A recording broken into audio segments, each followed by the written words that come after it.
Hey everybody, and welcome back to my channel, where today we are going to be doing the second part of my updates to my excited for videos. So if you don't know what I'm talking about, last year I filmed a series of videos talking about the books that I was the most excited to read across 5 different genres. Those genres being science fiction, fantasy, comics, nonfiction, and romance. And I have already filmed my first update last month, and I talked about comics and nonfiction and romance. So I am here back again to talk about science fiction and fantasy. If you are interested in any of the original Excited For videos or my first update, I will leave it linked down below. So I am going to be obviously talking about all the books that I read for science fiction and fantasy, but I'm not going to get too in depth about either the description or my thoughts, because I have actually filmed dedicated reviews for almost all of these books. So if you're interested in my in-depth feelings, I will leave those linked down below as well. So let's start with science fiction. And as before, we're going to go from the lowest rated to the highest rated. So my lowest rated science fiction was actually The Space Between Worlds by Micaiah Johnson. This is an adult science fiction alternate dimension travel standalone where our main character is Kara, and she's a great alternate dimension traveler because the one rule is that you have to be dead in the alternate dimension to be able to travel there, and she is dead in so many worlds. And then one of her other very few alternates dies kind of mysteriously, so she investigates. I ended up giving this 3.75 stars, predominantly because the ideas were interesting and good, and the characterization was actually excellent in this book, but it needed some help in the world building department, specifically the alternate dimension explanation, like the traveling explanation, because it didn't quite make sense and it did have an impact on the plot. And then also some of the pacing and a little bit of the plot just wasn't quite as good as I wanted it to be. Now, that being said, this is a debut novel, and I do think it is a very strong debut. So at 3.75, I'm actually very excited to see what else Micaiah Johnson writes. After that, we have Goldilocks by Laura Lamb, and this is an adult science fiction standalone as well. And essentially, we are in the future, a very misogynistic future, and our main character, one of our main characters of Valerie, has kind of put together this space mission to travel to what they hope is a habitable planet, because climate change is messing things up on Earth. And then at the last minute, the space agency decides to send a bunch of men. So Valerie puts together a all-female crew to steal the spaceship and go check out this other planet. And the story goes from there. And this was, this I ended up rating 4 stars because I really, really liked the second half of this book. The first half was a little bit rough, and there were timeline jumps, and like I thought Valerie was going to be our main character, and actually it's not really. And it's actually like Valerie's child, Ward, adopted child, I guess. And so it was like not quite what I expected, but then we got to the second half and I was just like, oh, I'm all in. Like I really am in. I really did enjoy that second half quite a bit. So I think that the first half was definitely worth getting through to get to the second half. And I am excited to actually reread this and see how my feelings about this change, knowing where we're going. So, 4 stars.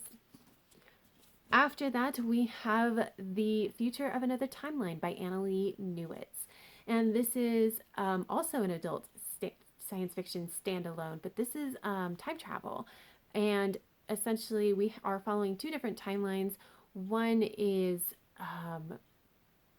Tess, sorry, and she is a time traveler from the year 2022, and she is going back to like 1890s, I think, trying to figure out how to make changes in the timeline that have an impact on her future, and she thinks she's figured it out. The second timeline follows Beth, who is a teenager in the punk rock scene around LA, I believe, and she and her friends go to a punk concert, and by the end of the night, there is a dead body in the back of the car that they need to deal with. And the story kind of goes from there. Now, this is a book that ultimately I did like, and I think that there were a number of things done really well, like the world building. But I did kind of question whether Beth's storyline was necessary. I don't really think it was. And there were a few other things that I kind of took issue with, but mostly I did think that this was a good book. I didn't like I liked the settings of Chicago in 1890 and like the punk rock scene in the 1990s, but like I don't feel any special connection to those time periods. So like all of this was good, but nothing that really spoke to me. So I ended up giving this book 4 stars. After that, we have Goddess in the Machine by Laura Beth Johnson, and this is a young adult science fiction, first in a duology. And essentially, in this, our main character of Andrea has been put into a cryogenic sleep. She is supposed to be woken up after 100 years, but she's not woken up until after 1,000 years. And so, you know, she has to deal with this thing of like everybody she ever knew is dead, and there's a completely different culture she has to learn. And oh, by the way, all the inhabitants think she's a goddess. And there's like the ruler who is trying to use her to his own advantage. And the story kind of goes from there. Now, I really did like this. I thought that the world building was really great. I like could have used more, but honestly, I really can't fault it for not giving me more because it wasn't actually important to the story for me to know more about some of this world building. I thought that the plot was great. There were all these reveals and twists and turns throughout, and I thought that those things were really well paced throughout the book. I think that the weakest part was actually the characters, but it wasn't even that it was bad. It just wasn't quite like some of the characters just didn't quite gel into feeling quite real. And so I still thought it was really great, aside from even with these characters that didn't quite do it for me. And I ended up giving this 4.25 stars. And then my highest rated science fiction is Finna by Nino Cipri, which is an adult, I think, science fiction, maybe speculative fiction, not sure because I don't actually know the line between the two, novella. And so essentially in this one, we are in a Swedish big box furniture store, and a portal to another dimension has opened up within the store, and a customer has walked through it. And so the store sends these 2 employees to go track down that customer, which would be just fine, except these 2 employees just broke up with each other last week. And so our story goes from there.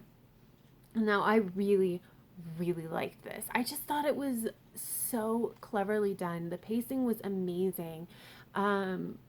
Just how our author tells their story is just honestly great. Like, I really just didn't have a ton of complaints about this book. I was invested from beginning to end.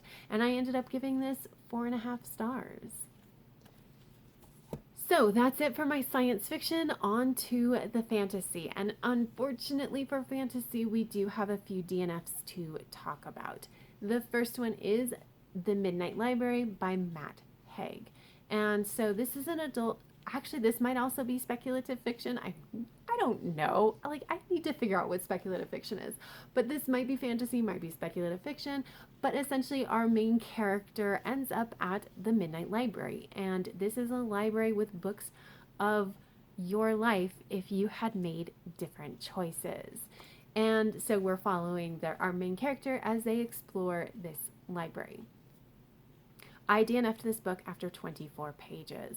And I did that because I think that unfortunately the publicity and a lot of the people talking about this book have neglected something incredibly important about this book, and that is that there are a ton of content warnings for depression and suicide, especially in a suicide attempt. The reason that our main character is able to get to this library that exists between life and death is because they attempt suicide. And so it just honestly didn't work for me. So we don't meet our main character until, they're already so depressed that they're going to attempt suicide. So it's like really hard to get next to a person that is that depressed as a character.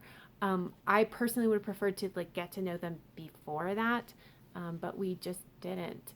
And I didn't particularly like the writing style. I thought, considering how emotional all of this stuff is, and our main character's decision to, like, her life is going to crap around her, and that's very emotional. And like, I found that the writing was just kind of emotionally flat, which was so weird.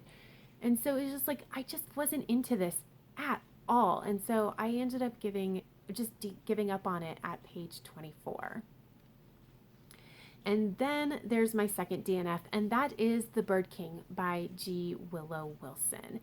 So this is a really interesting book. It's set in 1492, and we're in the last sultanate in the Iberian Peninsula, and we're following our main character, who is a concubine to the Sultan.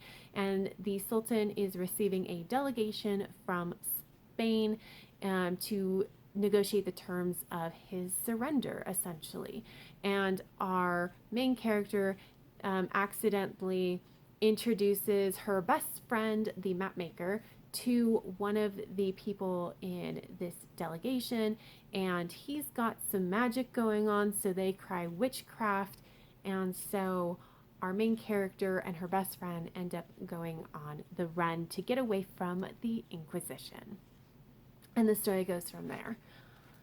And this is a book that I tried really, really hard with, but I ended up DNFing this around page 168.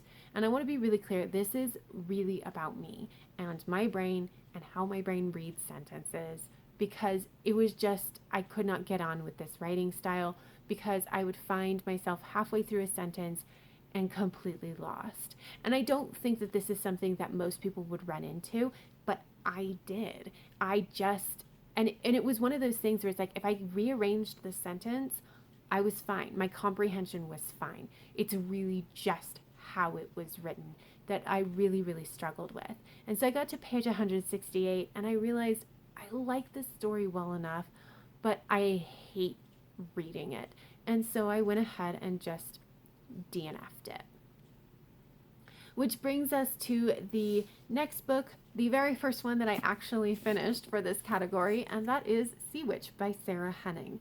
And this is a young adult villain origin story for the sea witch from The Little Mermaid.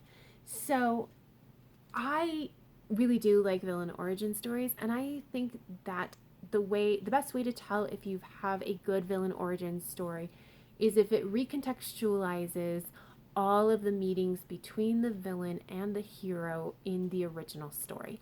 And that's absolutely what this one did. By the time we got to the end, I felt sympathy for the sea witch, even thinking of like the Disney Little Mermaid with Ursula. I was just like, oh, but I understand how that happened. And so, which is great. I think that makes that a good villain origin story. Now, there were some issues with this book, mostly minor, like YA-ish kind of issues. And overall, I just really liked it. So I ended up giving this 4.25 stars.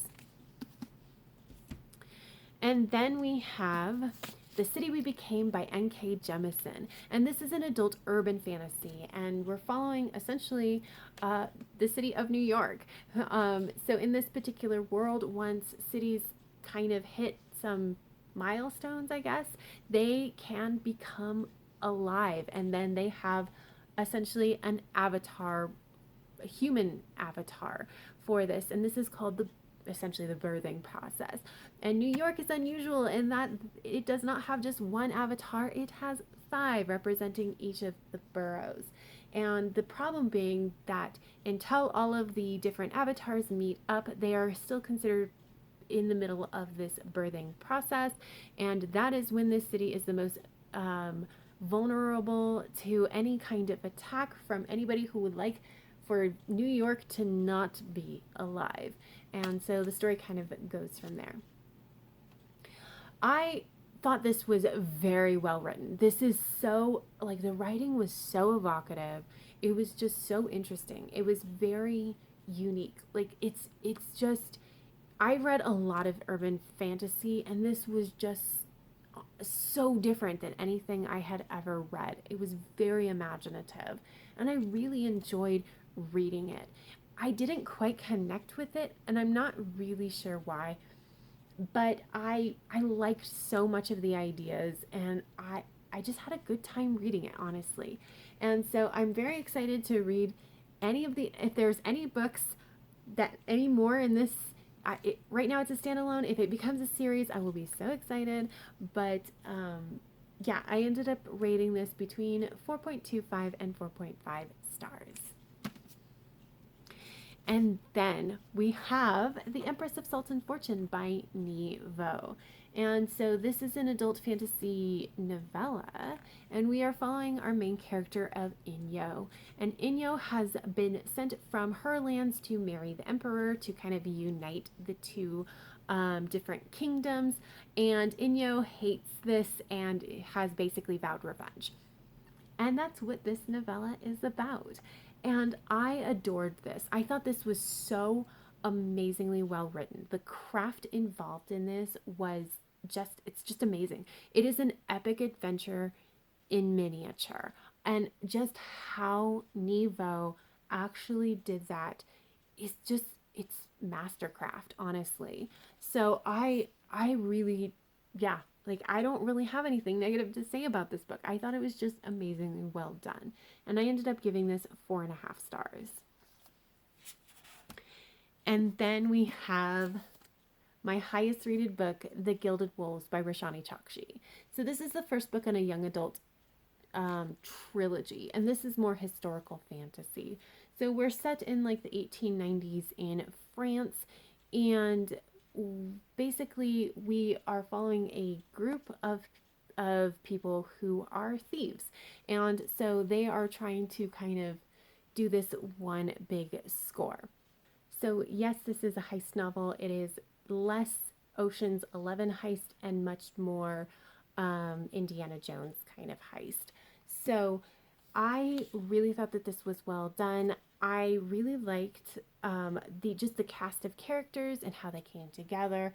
There was the only thing that I really had any kind of problems with in this particular book is that the magic system is very squishy, and it does kind of affect the plot line, so I need a few more rules. So I'm assuming that we're going to get, I'm hoping, I'm not assuming, I'm hoping that we're going to get more rules in the next one, but that's why it's not a 5 star. That's the only reason it's not a 5 star. So I ended up rating this between 4.5 and 4.75 stars. But that is it. Those are all of the books that I read. I was so happy to read all of these. It was such a fun project. Let me know down below if you've read any of these books and if you have any thoughts about them, but that is all I have for this video. So if you liked it, please give it a thumbs up. And until next time, have happy reading, and I will see you in the next video. Bye!